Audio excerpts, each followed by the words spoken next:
car. I got to figure out what to do next. Random, fast, emotions to the brim thoughts. Now, I'm on the other side of that walk. And if Elon Musk would hurry up and figure out time travel, there's so much I would like to go back and tell myself on that last day in September and on that walk to the finish line. It sounds something like this. Hey, don't freak out, but it's me from the future. Yes, Elon figured it out, but more importantly, just keep walking.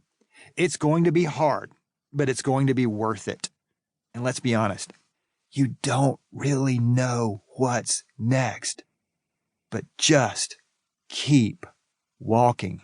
You can find what's next if you keep walking. That's a good word from future me, but still, leaving your job or leaving your current assignment and walking away toward uncertainty and not knowing what's next is harder than it looks. In my case, I was walking away from a nonprofit I helped launch. 2 of them, actually. I was walking away from people I hired, not just coworkers, but in my mind, family. I named this nonprofit, helped raise the money for 3 buildings to be built, hired the team at these 2 locations, and I was walking away. Are you kidding me? And it wasn't like I was transitioning from one job to the next. I wasn't walking to security. I wasn't leaving on Friday to start a new job on Monday. It was far more uncertain than that. Remember the old adage, don't leave a job unless you have a job? Yeah, that one. I wasn't necessarily starting a new job. I was walking toward an idea, a possibility at best. And when people ask me what I was doing, and you've been there, audio listeners, you've been there when people say, hey, what are you doing? I didn't have the security of saying, well, I'm going to go work for fill in the blank. My answer would take a little longer than that. Well, so I wrote this book called Know What You're For, and as I found myself trying to meander through my description, the fear inside of me would get a little louder. It would sound like this. If you can't quickly describe what you're doing, Jeff, how's this going to work?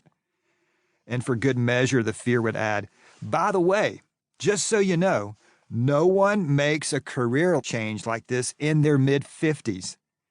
And to pile it all on, fear would conclude with, oh, and did you forget, Jeff, that there's a global pandemic going on? What was next for me, according to fear, was failure. But fear wasn't the only voice chiming in. Its distant cousin, constant uncertainty, had a few things to say as well, not to mention his twin brother, doubt. But through it all, through the fear, through the uncertainty, and through the doubt, there was something else, something deep, something invisible that kept whispering to me, what's next is worth it. So to my audio community, let me just pause here and add this. This isn't in the book right now, but I just want to pause and tell you, hey, there's something in you that drew you maybe to the title of What to Do Next. And because of that and this uncertainty and the doubt and the fear that might be kind of shouting at you, I just want to say, as your friend here, hey, I get all that. I've been there. Here's my story. But what's next is also worth it for you. And this is my story of finding what's next. But this isn't necessarily a memoir. My hope is that I want to help you find your next. After hearing my story, I hope you'll be better equipped to embrace the emotions and the change and the fear, to get through it stronger, braver, better. The truth is, and this is actually good news, there are some things you'll never know or experience until you open your hands and let go. And I got to say that again. There are some things that you'll never know or experience until you open your hands and let go of what's currently in your hands. But that said, this isn't a manifesto demanding that you leave where you are.